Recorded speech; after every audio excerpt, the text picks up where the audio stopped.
I don't usually take the train that late at night, but I had no other option. It was a Friday, and I'd been stuck at work way past the end of my shift. The boss insisted we finish the project before the weekend, so there I was, bleary-eyed and exhausted, making my way to the station around midnight. The platform was practically empty, just a few people scattered around, all of them looking as tired as I felt. When the train finally rolled in, I got on, heading straight for the back.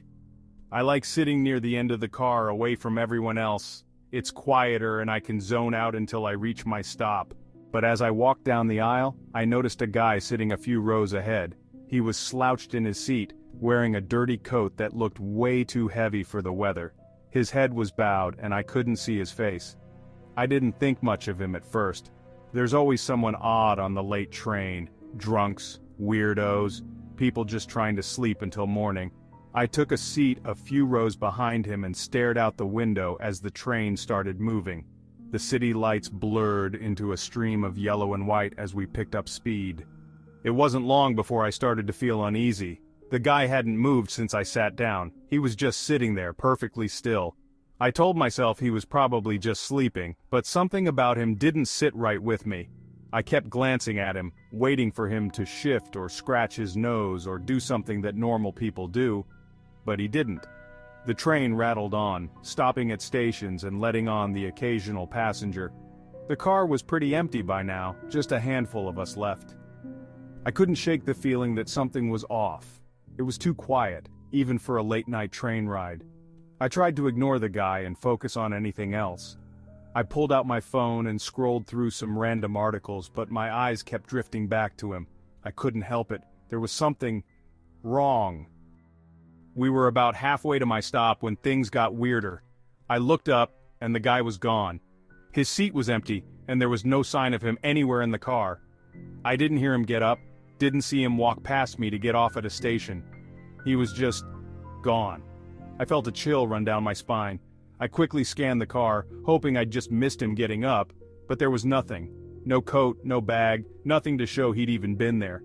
I glanced out the window, but the train was moving too fast to see much of anything outside. My heart was pounding in my chest, and I tried to calm myself down. Maybe he'd just moved to another car. I hadn't been paying attention, so it was possible he slipped out when I wasn't looking, but the uneasy feeling didn't go away. If anything, it got worse. Then I heard it, a faint scratching noise. At first I thought it was just the train, the sound of the wheels grinding against the tracks, but it was different. More like nails scraping against metal. It was coming from behind me, near the back of the car. I turned around, but there was no one there. The noise kept going, getting louder and more frantic. It was like someone or something was clawing at the walls, trying to get out. I stood up, my heart racing, and walked towards the back of the car. My hands were shaking and I could feel sweat dripping down my neck. The scratching was louder now, almost deafening. I was only a few steps away from the last row of seats and I could see the source of the noise, a small dark spot on the wall just above the floor. It was pulsating, moving in time with the scratching. I wanted to run to get the hell out of there, but my legs wouldn't move. I was frozen in place, staring at that spot. Then, just as suddenly as it started, the noise stopped. The spot on the wall was gone, like it had never been there. I blinked, trying to make sense of what I'd just seen. Maybe I was imagining things, just tired from a long day at work, but the fear in my gut was real. I backed away slowly, keeping my eyes on the back of the car. My mind was racing, trying to figure out what to do. Should I get off at the next stop? Should I stay on the train and hope everything would be normal again by the time I reached my station? Before I could decide, the train started to slow down. I felt a wave of relief wash over me as the lights of a station came into view. I was ready to bolt as soon as the doors opened. But then I saw him. The strange man was standing at the far end of the platform, right where the last car would stop. He was facing the tracks, his back to me, but I knew it was him. The same dirty coat, the same slouched posture. It was like he'd never left the train.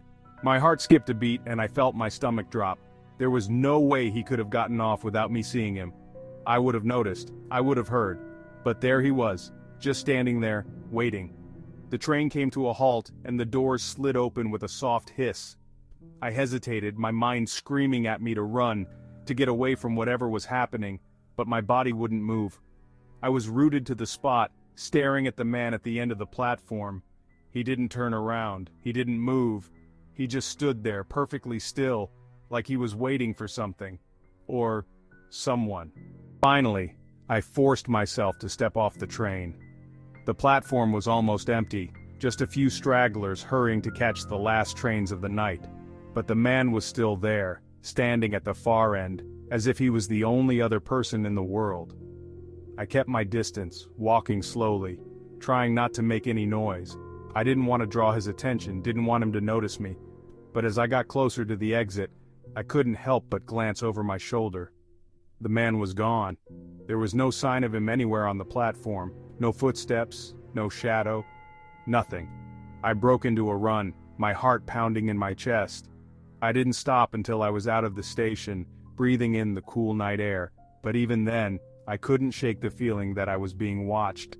I kept looking over my shoulder, half expecting to see that strange figure standing in the shadows, silently watching me. I was running late, like always. My boss had asked me to stay back and finish some paperwork, and by the time I was done, it was past midnight. I knew I had missed the usual train, and the thought of taking the last one didn't sit well with me. That late, the train was always empty, and I'd heard enough stories about weirdos on public transportation to make me uneasy. But what choice did I have? I couldn't afford to miss it. My house was miles away and a cab ride would cost more than I was willing to spend. So I hurried to the station, hoping to make it in time. When I got there, the station was deserted. The fluorescent lights flickered above me, casting long shadows on the platform. I shivered, more from the unsettling atmosphere than the cold. The train's headlights appeared in the distance and I let out a breath of relief. I'd made it. I got on and found the car mostly empty. There was an older man slumped in the corner, asleep, and a couple of teenagers at the far end engrossed in their phones. I picked a seat near the middle, far enough from the others to avoid any awkward conversations. As the train started moving, I leaned back and closed my eyes, hoping to get some rest before my stop. But just as I was beginning to relax, the door to my car slid open. I opened my eyes and saw her. She was dressed in a dark coat, her hair disheveled and her eyes wide, almost frantic. She looked like she hadn't slept in days. She walked slowly down the aisle, scanning each seat carefully. When she reached my row, she hesitated, then sat down across from me. I tried to ignore her, but it was hard. There was something off about her, something that made me uneasy. She kept fidgeting, glancing around nervously like she was expecting someone to jump out at her. After a few minutes she leaned forward and whispered, "Excuse me, do you have a ticket?" I looked at her confused. "What do you mean?" "My ticket," she said, her voice shaking. "I can't find my ticket. I had it, but it's gone now. If I don't find it, I don't know what'll happen." I didn't know what to say. I'd never encountered someone like her before, and I wasn't sure how to react. Part of me wanted to help, but another part of me was screaming to stay away. "Maybe you dropped it?" I suggested, trying to sound calm.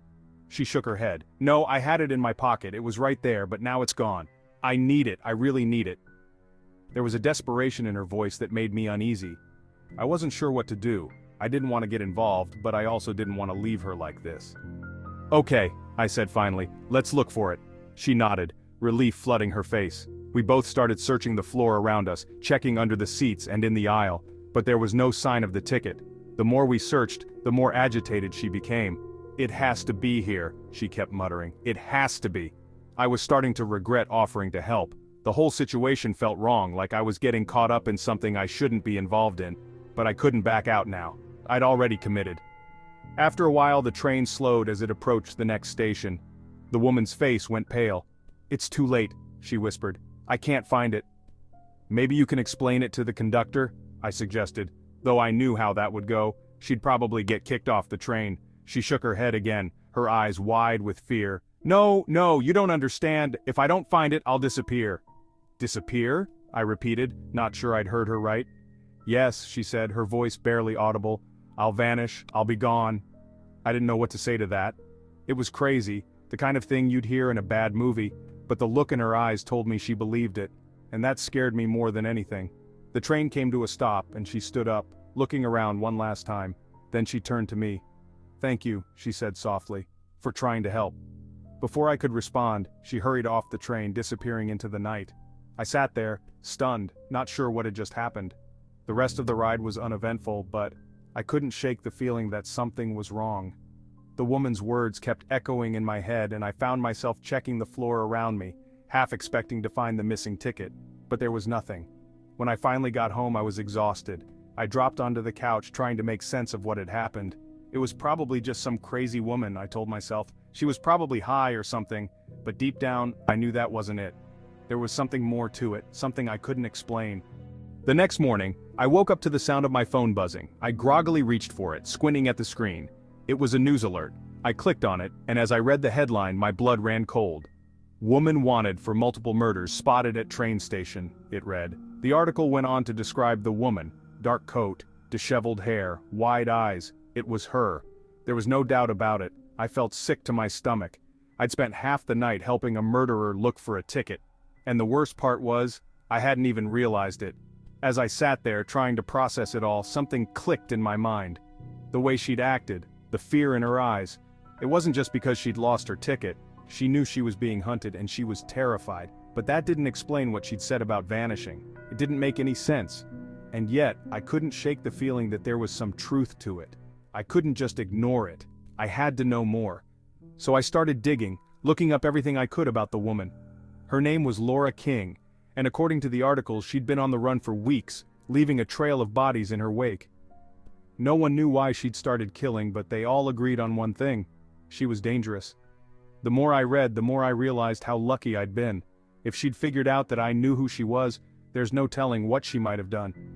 But there was still the question of the ticket. Why had she been so desperate to find it?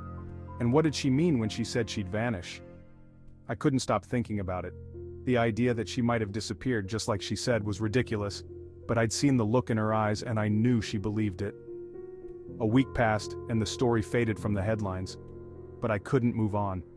I started avoiding the train, taking cabs or walking whenever I could. I didn't want to risk running into her again.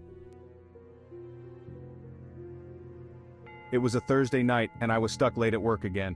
By the time I left the office, the streets were almost empty, the kind of quiet that makes the city feel abandoned. I hurried to the train station, hoping to catch the last train home. I wasn't in the mood to wait for a bus or spend money on a cab. The platform was almost deserted, just a couple of people scattered around, minding their own business. The train arrived with its usual screech and clatter, and I hopped on, heading straight for the first empty seat I saw. I didn't even notice the guy sitting a few rows ahead until the train had already started moving. He caught my eye because he was acting strange.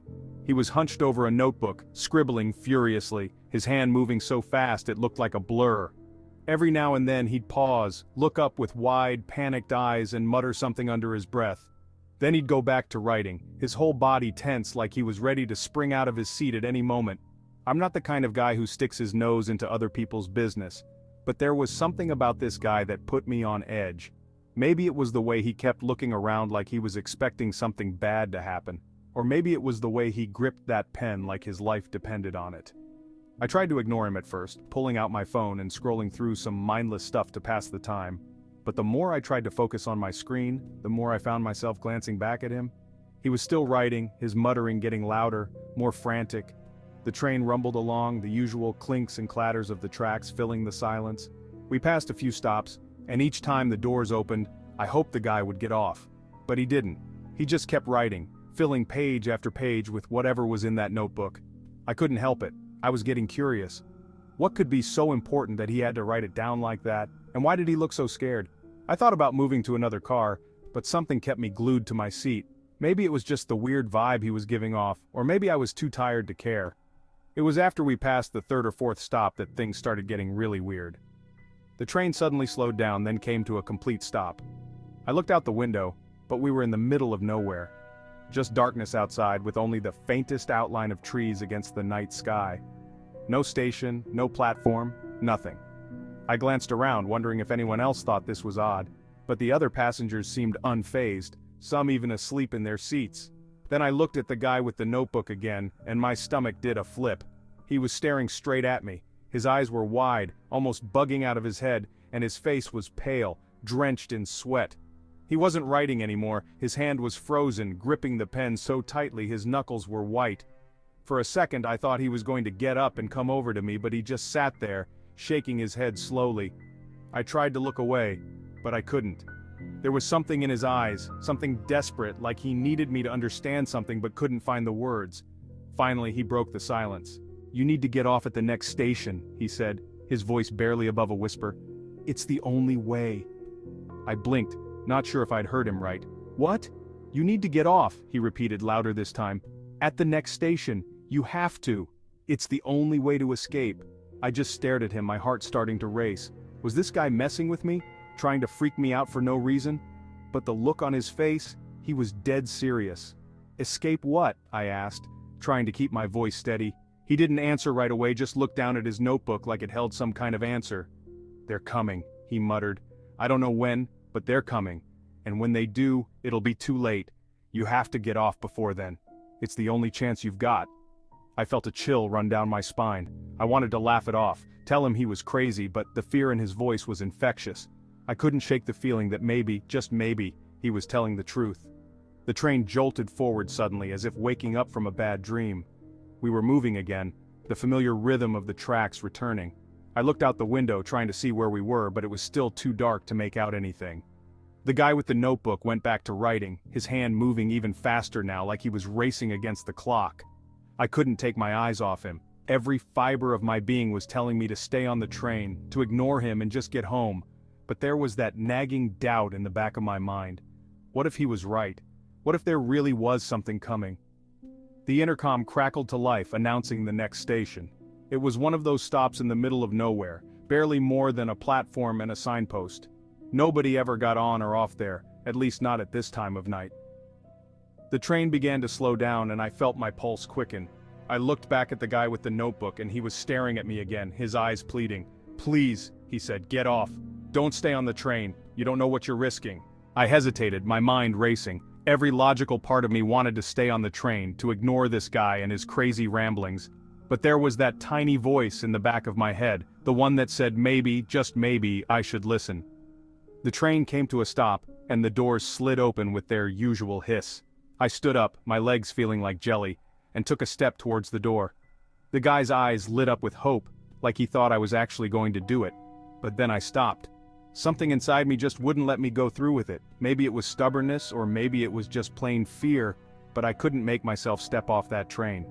I turned back to my seat, avoiding his gaze, and sat down again. The guy's face fell, and he let out a shaky breath. "I'm sorry," he said quietly, more to himself than to me. Then he got up, clutching his notebook like it was the most precious thing in the world, and walked towards the door. I watched him step off the train and onto the empty platform. He paused for a moment, looking back at me one last time, then the doors slid shut, and the train started moving again. I felt a wave of relief wash over me. The guy was gone, and I could finally relax. I leaned back in my seat, closing my eyes and trying to forget the whole weird encounter. But I couldn't shake the feeling that I'd just dodged a bullet. Or maybe missed one. I wasn't sure which. The rest of the ride was uneventful. The train made its usual stops, and eventually I got off at my station, heading home like nothing had happened. But the guy's words kept echoing in my head. What the hell had he been talking about? The next day, I was still thinking about it. I kept telling myself it was just some random crazy guy, but deep down, I knew there was more to it. I couldn't focus at work, my mind replaying the scene over and over. Who was he trying to escape from? And why did he want me to get off the train so badly? I was still mulling it over when I got home that evening. I flipped on the TV, hoping to distract myself with some mindless show, but what I saw made my blood run cold. It was the local news, and they were talking about an incident that had happened the night before. A body had been found near the train tracks, not far from the station where the guy had gotten off. The details were still unclear, but it seemed like the person had been hit by a train, though they weren't sure if it was an accident or something else. I felt a lump in my throat as they showed a picture of the victim. It was him, the guy with the notebook. The news didn't say much else, just that the police were investigating. But I knew it wasn't just an accident. The way he'd been acting, the things he'd said, it all made sense now. He'd known something was coming for him and he'd tried to warn me. I turned off the TV feeling sick to my stomach. I couldn't believe it. If I'd gotten off the train like he'd told me to, would I have ended up like him? Or had I somehow avoided whatever fate had been waiting for him?